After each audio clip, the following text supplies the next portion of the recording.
आदरणीय बंधुओं और मातृशक्ति, सभी बड़े बड़े स्थानों में, आश्रमों में ये भगवत कथा और सत्संग आजकल खूब चल रहा है।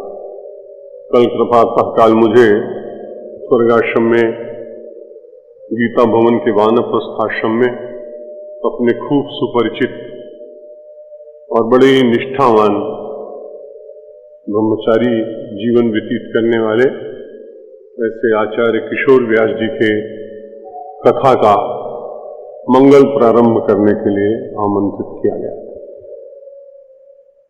कथा वहां श्रवण करते रहे, जैसा श्रवण करने से आपको आनंद आता है वैसा ही मुझे भी श्रवण करने का उतना ही आनंद आता है। ये महात्मा लोग जो यहां बोलते हैं प्रातःकाल, वो हमें अपने कक्ष में बैठकर इनको भी श्रवण करने का प्रयत्न करता हूं, क्योंकि श्रवण में भेद नहीं होता है। व्यक्ति भिन्न हो सकते हैं, लेकिन जिसकी कथा की जाती है उसमें कोई भेद नहीं। वो अनंत की कथा है, वो मानव जीवन के निर्माण की चर्चा है, वो अपने मन प्राण बुद्धि को परमेश्वर के साथ पिरो देने का चिंतन है। इसलिए वो सारे चिंतन, वो कहीं से भी आते हों, उनमें शास्त्रीय चिंतन के साथ यदि वे जुड़े हुए हैं, हमारी परंपरा के साथ जुड़े हुए हैं, तो हमारे लिए सदा ही ग्राह्य रहते हैं। कठिनाई यही हो रही है कि शास्त्र के रूप में कथा कहते कहते बहुत सारे लोग उस कथा का अवमूल्यन भी करने लगे, उससे थोड़ी पीड़ा सी होती है। कल उन्होंने एक बड़ी अच्छी बात कही,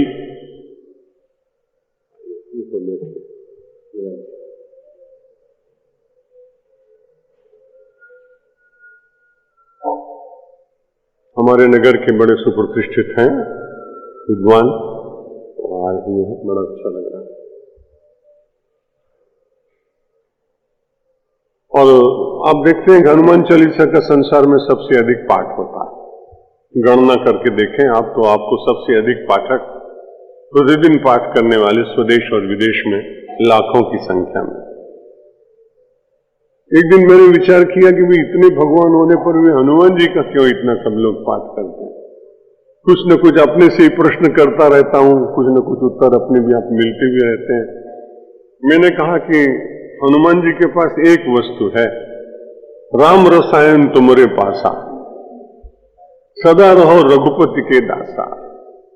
आयुर्वेद का मुझको बहुत ज्ञान नहीं है, लेकिन कुछ मित्र ऐसे हैं जो मुझको कभी कभी जाड़े में मिल जाते हैं, ठंडक के दिनों में, शीत ऋतु में। वो लोग कहते हैं महाराज आप हरदम तो प्रवास करते हैं, लेकिन आप हमारी बात माने तो हम आपको कुछ रसायन दें और 1-2 महीने आप उसका सेवन करें तो आप में स्फूर्ति और तेज बने। मैंने कहा भाई अनियमित जीवन में मैं ले नहीं सकूंगा, लोग दे देते हैं, फिर मैं किसी को दे देता हूं, उनका मान रक्षण हो जाता है, और मैं अनियमित जीवन जीने के कारण, प्रवास के कारण वो सब ले नहीं पाता। मैं बहुत विचार करता रहा कि भाई शीत ऋतु में आयुर्वेद की दृष्टि से अगर कोई रसायन ग्रहण करे तो वो तेजस्वी हो जाता है, लेकिन जाड़ा गर्मी बरसात रात दिन अहर्निश क्षण क्षण जिसके पास रसायन हो कितना तेजस्वी होगा। इसलिए राम रसायन तुमरे पासा, सदा रहो रघुपति के दास। भगवान के नाम का जो निरंतर चिंतन है, उनके रूप का जो चिंतन है, वो निश्चित रूप से व्यक्ति को बहुत तेजस्वी बनाता है। और जिसके पास राम रसायन रहता है, ये तो है नहीं कि आप मनुष्य जीवन में आए तो आपके ऊपर कभी कामना का प्रहार ना हो। इस प्रकार का दंभ मैं समझता हूं कोई व्यक्ति करे इस कलिकाल में तो उचित भी नहीं। कामना की बयार चलेगी, लेकिन कामना की बयार आपको पराभूत न कर पाए, वो स्पर्श करके दूर चली जाए और उस कामना को भी ऐसा लगे कि जिसको मैंने स्पर्श किया है वह मेरे योग्य व्यक्ति नहीं है, मैं उसे प्रताड़ित और पराभूत नहीं कर पाऊंगी, तो इस प्रकार से कामना भी लौटता है। कई बार लोग कहते हैं उससे मत टकराना, वो तो वज्र का है, यदि उससे टकराए तो तुम्हारा ही सर टूटने वाला है, उसको कोई क्षति होने वाली नहीं।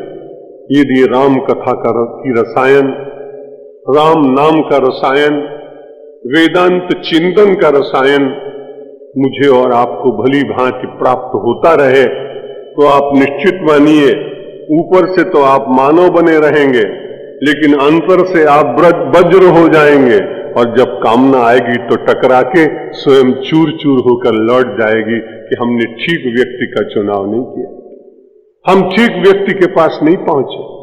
ये इसका बहुत बड़ा फल है इन कथाओं को श्रवण करने का।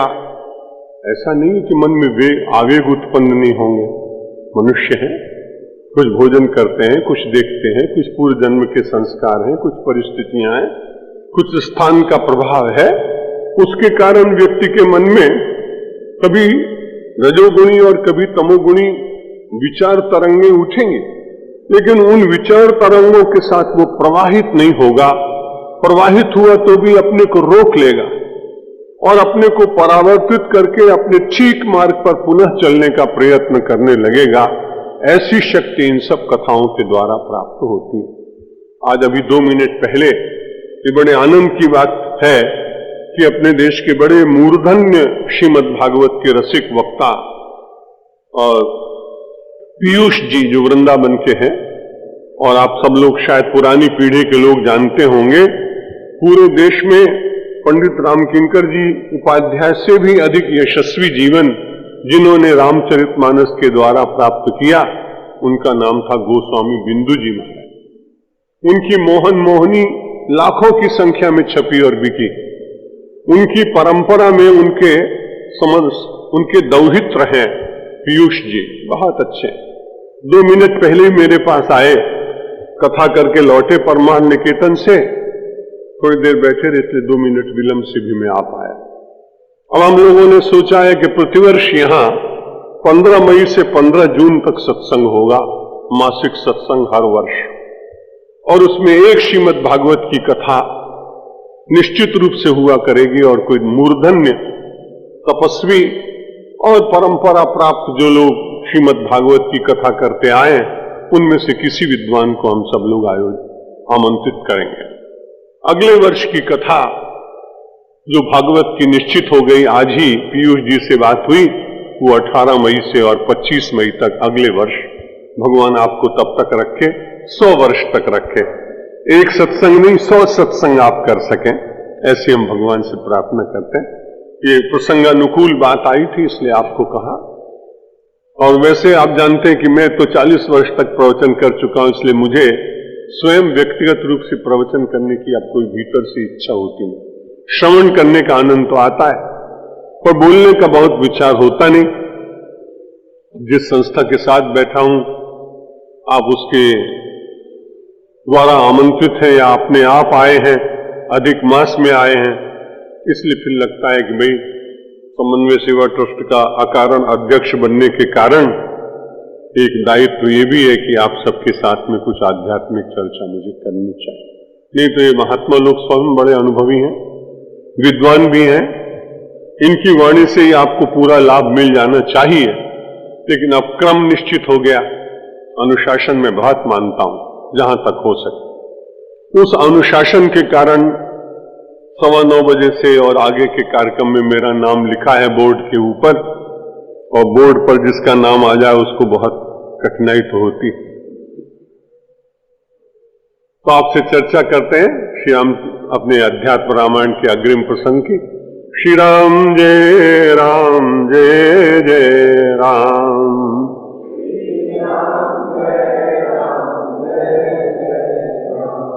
श्री राम जय राम जय जय राम।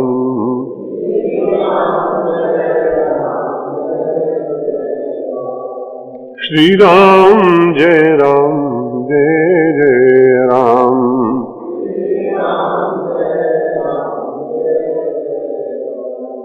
परसों के प्रसंग में आपको स्मरण होगा कि भगवान श्री राम वशिष्ठ जी महाराज के द्वारा जो सदुपदेश होते हैं उनको श्रवण करते हैं।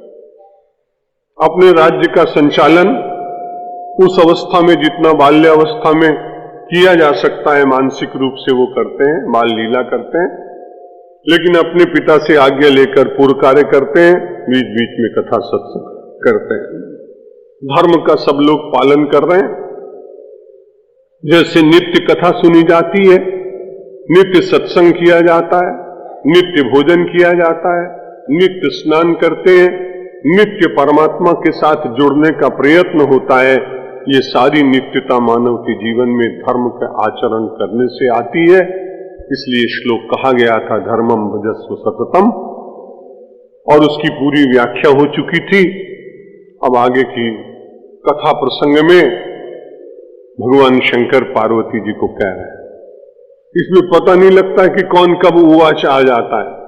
कभी ब्रह्मा उवाच आ जाते हैं, कभी कोई दूसरा बोलने लगता है, इसलिए अलग अलग स्थानों के ऊपर कथाएं हो रही। मैंने विचार किया कि भाई अलग अलग एकदम से उवाच अलग अलग कैसे आते हैं। अब विज्ञान की दृष्टि से देखें तो कोई महात्मा जी टीवी पर बोल रहा है, तो कोई स्टार प्लस पे बोल रहा है, कोई डीडी के ऊपर बोल रहा है, तो भगवान शंकर कैलाश में विराजमान है, अन्य ऋषि अपने आश्रम में बैठे, सूत और सनकादिक अलग विराजमान है। इस प्रकार से सारी कथाएं अपने देश में भिन्न भिन्न स्थानों पर भिन्न भिन्न महापुरुषों के द्वारा इसलिए हो रहे कि पूरे देश का वातावरण निरंतर आध्यात्मिक बना रहे। भगवान शंकर ने पार्वती जी से कहा, कदाचित कौशिको अभ्यात अयोध्यायाम ज्वलन प्रभा, कदाचित कौशिको अभ्यागात अयोध्याम ज्वलन प्रभा, द्रष्टुम रामम परात्मानम जातम ज्ञात्वा स्वमय। विश्वामित्र जी को पता लग गया कि भगवान श्री राम का प्रादुर्भाव हो गया। अच्छा सा सुंदर शब्द प्रयोग किया है कि उनको जानकारी किसी माध्यम के द्वारा नहीं मिली। जो तपस्वी होते हैं उनके अंतर में अपने आप ही बहुत सारी वस्तुएं प्रकट होती हैं, जानकारी हो जाती है। इसलिए कौशिक जो विश्वामित्र जी महाराज हैं, स्वमाया ज्ञात्वा, अपनी ही माया से उनको ज्ञात हो गया कि राम परात्पर राम अयोध्या में प्रकट हुए, और दृष्टुम उनका दर्शन करने के लिए अभ्यगात वहां पहुंच गए। और बड़ा सुंदर प्रयोग किया है उनके नाम के साथ विशेषण में। संस्कृत भाषा की अपनी अनुपम विशेषताएं हैं, इसलिए पहले से ही बता दिया कि वो कैसे हैं कौशिक ऋषि विश्वामित्र जी। ज्वलन प्रभा, पूरी प्रभा के साथ पहुंचते हैं। और ज्वलन शब्द का प्रयोग आप जानते हैं, दो ऋषियों से हम लोग बहुत डरते हैं, एक दुर्वासा से और एक विश्वामित्र जी से, और तीसरे थोड़ा थोड़ा परशुराम जी से। तीन ऋषि ऐसे हैं कि जिनकी कृपा भी चाहिए, और कभी कभी लगता है कि भाई इनसे थोड़ा बच के भी रहना चाहिए। लेकिन जब ये अयोध्या में पहुंच गए, ज्वलन प्रभा कौशिका, अत्यंत तेजस्वी, तपश्चर्या की तेज से अभिमंडित, दृष्ट्वा दशरथो राजा प्रत्युत्थाय चिरेण तु अचिरेण तु वशिष्ठेन समागम्य पूजयित्वा यथा विधि। राजा दशरथ ने तुरंत दर्शन किया और बड़ी तेजी के साथ में अविलंब स्थान से उठकर अचिरेणो, विलंब नहीं किया।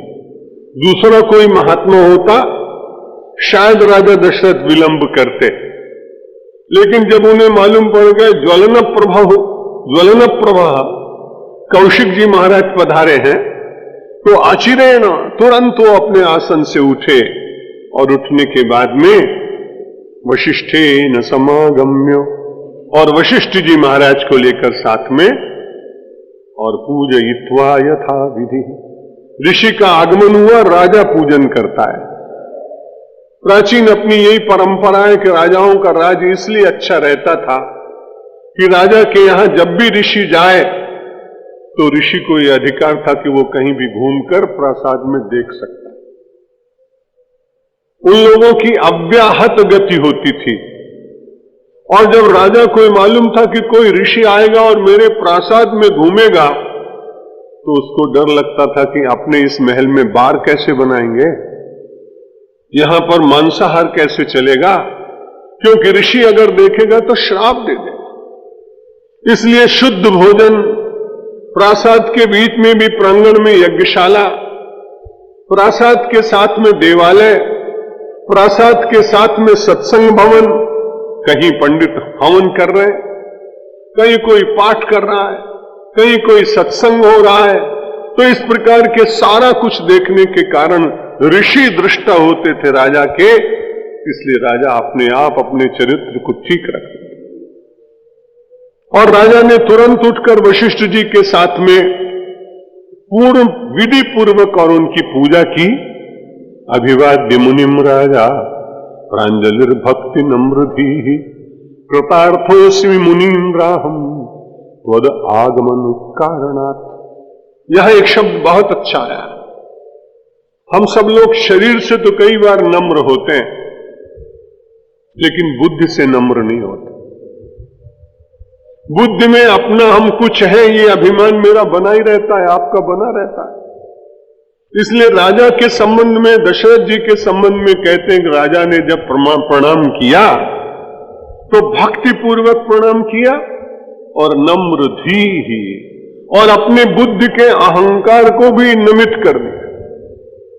जब बुद्धि का भी अहंकार गलित होता है, तब उसके बाद वास्तविक नम्रता आने के कारण जो तरलता प्राप्त होती है, उस तरलता और सरलता में आपकी बुद्धि में जो कुछ आप अंकित करना चाहते हैं आप कर सकते हैं। नम्रता मानव के जीवन को सरल और तरल बनाती। अपने किसी प्रवचन में मैंने निश्चित रूप से बात कही होगी, क्योंकि इतने वर्ष से आप सब सुन रहे हैं, कि जब मैं सौराष्ट्र गया पहली बार, तो मैंने देखा कि वहां लाख के चूड़े एक मोहल्ले में हर दुकान पर बन रहे। उस समय प्रचलन था उनका। मेरी यात्रा, शोभा यात्रा निकल रही थी, लेकिन वो लाख का चूड़ा बनाने वाला व्यक्ति जरा भी उसने अपनी आंख ऊपर उठा के देखा नहीं कि शोभा यात्रा किसकी निकल रही। जब सायंकाल उस व्यक्ति को मैंने देखा, बड़ी दुकान थी, वो प्रणाम करने के लिए आया। व्यक्ति को मैं पहचान गया, स्मरण शक्ति भगवान ने कुछ अच्छी दी थी। मैंने कहा, भाई प्रातःकाल तुम्हारे बड़ी भव्य दुकान के सामने से हम निकले, कई कारीगर थे, तुम भी काम कर रहे थे, लेकिन तुम लोग तो कोई उठे नहीं। उन्होंने कहा, महाराज ये बड़ी कठिनाई कि जब लाख नरम होती है, बिल्कुल नरम होती है, तो उसको आकृति देते हैं, और आकृति देने के बाद थोड़ी और नरम बनी रहे, कड़क न हो जाए, उससे पहले हम उसमें रंग बिरंगे कांच लगाते हैं। अगर जरा भी विलंब हो जाए तो उसमें चिपकेगा नहीं वो, और फिर हमारा सारा परिश्रम बेकार चला जाएगा। आप भगवान की भक्ति करो और अपने मन रूपी लाख को गलाओ, और जब नम्रता पूर्वक वो गल जाए, तपश्चर्या की भट्टी में नम्रता पूर्वक आपका मन रूपी लाख गल जाए, तब भगवान को उसमें ऐसे जड़ दो, लाख तो टूटे और उसमें से कांच टूटता नहीं है। फिर भगवान लाख निकलने की कोशिश करें, निकल नहीं, फिर परमात्मा हट नहीं सकते। इसलिए लाख की तरह से इतना कोमल, इतना विनम्र, इतना तरल हमारा बौद्धिक विचार होना चाहिए। इसलिए नम्र धी शब्द का प्रयोग किया, नहीं तो खाली प्रांजलि और नमस्कार किया ऐसा ही कुछ लिख देते। लेकिन संस्कृत भाषा और ऋषियों की वाणी निश्चित रूप से प्रत्येक शब्द के भीतर अर्थ गंभीर संजोए हुए बैठी।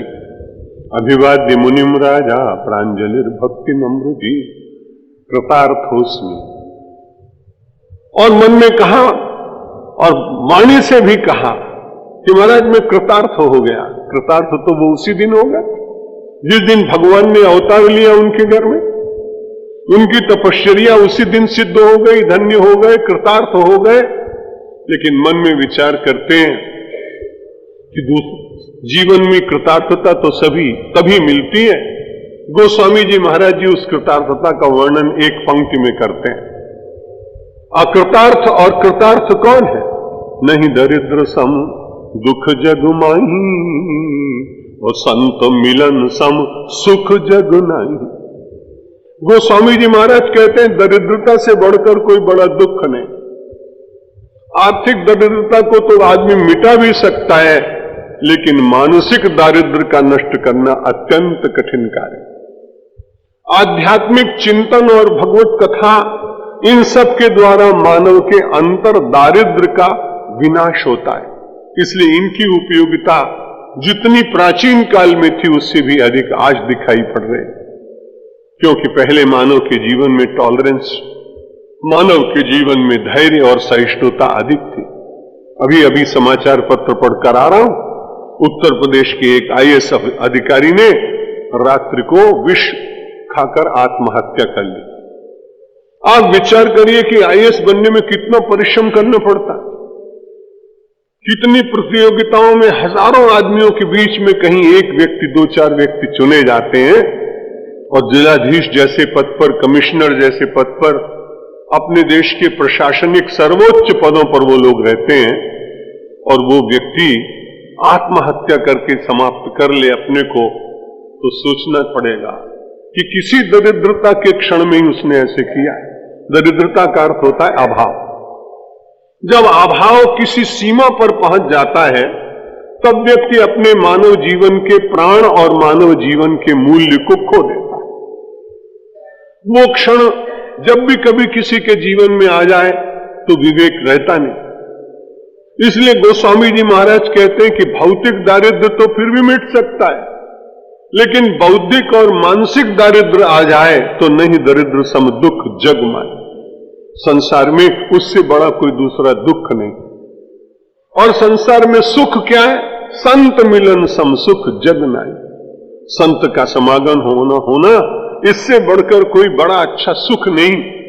राजा दशरथ को राम जी तो मिल गए थे, लेकिन उससे भी एक बड़ा श्रेष्ठ सुख मिला कि आज उनके यहां स्वयं एक तपस्वी विश्वामित्र जी महाराज पधारे। संत का मिलन हुआ, इसलिए कहते हैं कृतार्थोस्मि, आज मैं कृतार्थ हो गया आपके आगमन के कारण से। वैसे भी जब भी कभी वशिष्ठ जी महाराज राम जी के यहां भी गए हैं, तब भी उन्होंने यही कहा है कि सेवक सदन स्वामी आगमनु कि मंगल मूरी अमंगल दमन। सेवक सदन, मेरा प्रसाद, ये तो आप महाराज, आप मेरे सेवक के घर में आए और आपका आगमन हुआ, मैं बड़ा भाग्यशाली हूं। मंगल मूरी, आपके चरण पड़ने से मंगल की स्थापना हो गई। मंगल मूल, जड़ में मंगल चला गया, गहराई में मंगल चला गया, और अमंगल दमनु, और आपकी चरण रज मेरे अमंगल का विनाश कर रहे। कैसी अद्भुत बात। सूचना तो अमंगल की देने के लिए गए कि आपको वनवास हो गया, ये सूचना देने के लिए गए, और राम को ये ज्ञात नहीं होगा क्या, जो अंतर्यामी है, सर्वव्यापक है। लेकिन उनको मालूम है कि जगत जिसको अमंगल कहता है, वो तो संसार में श्रेष्ठ लोगों के लिए उसमें मंगल ही मंगल छिपा होता है। इसलिए उन्होंने कहा अमंगल का दमन हो गया आपके आ जाने के कारण। आज विश्वामित्र के प्रासाद में प्रवेश करते ही राजा दशरथ ने प्रणाम किया, अपने बुद्धि के अहंकार को गलित किया, नम्रता पूर्वक पूजा करने के बाद कहते हैं महाराज आपके आने से आज बड़ा लाभ हुआ, कृतार्थोस्मि, आज मैं अपने को अत्यंत कृतार्थ अनुभव कर रहा हूं। त्वद्विधा यद गृहं यान्ति तत्रैवायान्ति संपदः यदर्थम आगतोऽसि त्वं ब्रूहि सत्यम करोमि तत्। राजा दशरथ ने कहा महाराज आप जैसे महापुरुष, पद विधा, आप जैसे श्रेष्ठ महापुरुष जहां जहां जाते हैं और आपके जाने मात्र से एक बड़ा लाभ होता है, यान्ति संपदा, तत्रैव यान्ति संपदा, संपत्ति अपने आप उसके पीछे पीछे चली जाती है। कभी इस बार ऐसा, इस श्लोक को पढ़ने के बाद ऐसा विचार मत करिएगा कि महात्मा आए तो उसी दिन लॉटरी खुलनी चाहिए। हमारे यहां संपत्ति का बहुत विचार किया गया, यानी लौकिक दृष्टि से आपको संपत्ति की प्राप्ति न भी हो किसी महापुरुष के आगमन से, पर जो आपके अंतर में आध्यात्मिक स्फुरना होती है वो बहुत बड़ी संपत्ति। इसलिए जब भी कभी सात्विक महापुरुष आएगा उसकी पहचान यही कि उसके आगमन के बाद जगत धीरे धीरे धुलता चला जाए, रहे जगत लेकिन परिष्कृत जगत रहे, जगत रहे लेकिन जगत बंधन कारक ना हो, जगत हो लेकिन जगत की नश्वरता का बोध भी बना रहे। जब कोई ऐसा चाहे ग्रस्त हो चाहे विरक्त हो, उसके साथ बैठने उठने से जब आपको ये प्रतीति होने लगे तब समझ लेना कि वास्तव में ये बड़ा अच्छा व्यक्ति है, इसके परमाणु बड़े शुद्ध हैं, क्योंकि इसके साथ बैठने से जगत की विस्मृति होती है और सारे संसार की समस्त संपत्ति का प्रदान करने वाला जो परमाराध्य परमात्मा है, सर्व समर्थ है, वही सबसे बड़ी संपत्ति है। तो वो संपत्ति अपने पास आती है। महाराज फिर भी आपके आगमन से मैं भगवान की बड़ी कृपा से पहले से ही संपत्तिवान हूं, लेकिन मेरा विश्वास है कि आप जैसे महापुरुष जब भी कहीं विराजमान होते हैं तब पुनः संपदा उसी ओर चलने का प्रयत्न करने लगती है। आप काहे के लिए पधारे? बड़ा कठिन है, पूछना नहीं चाहिए, पर बड़े प्रेम से पूछा कि महाराज यदर्थम आगतो सित्वम, ये नहीं पूछा कि आप काहे के लिए आए। अपने मन से पहले कह दिया कि आप जिस कार्य के लिए भी आए हो मुझे तो ज्ञात नहीं, लेकिन महाराज आप निसंकोच मुझे कहिए, जिस कार्य के लिए भी आप पधारे हो, जो भी कुछ आपके मन में हो आप मुझे कहिए। बड़ी कठिनाई है राजा दशरथ की, वो तुरंत कह देते हैं सत्यम करोमि तत्, मैं वचन देता हूं आपको, सत्य कहता हूं कि मैं उसे पूर्ण करूंगा।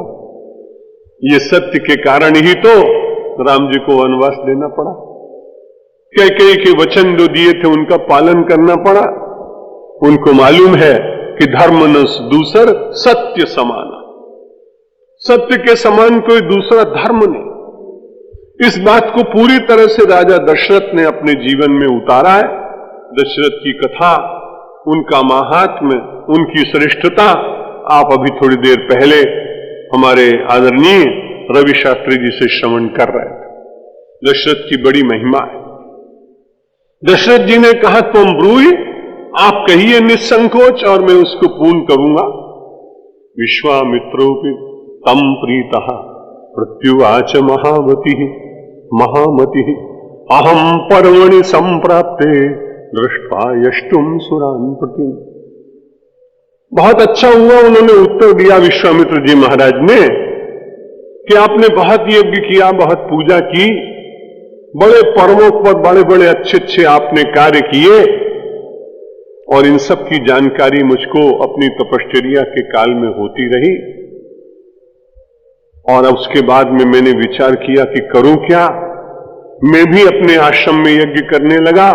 यदा रभे तदा दैत्या विघ्नम कुर्वन्ति नित्यशः मारीचश्च सुबाहुश्च अपरे चानुचरास्तयोः। मैं जब हवन करता हूं, यज्ञ करता हूं,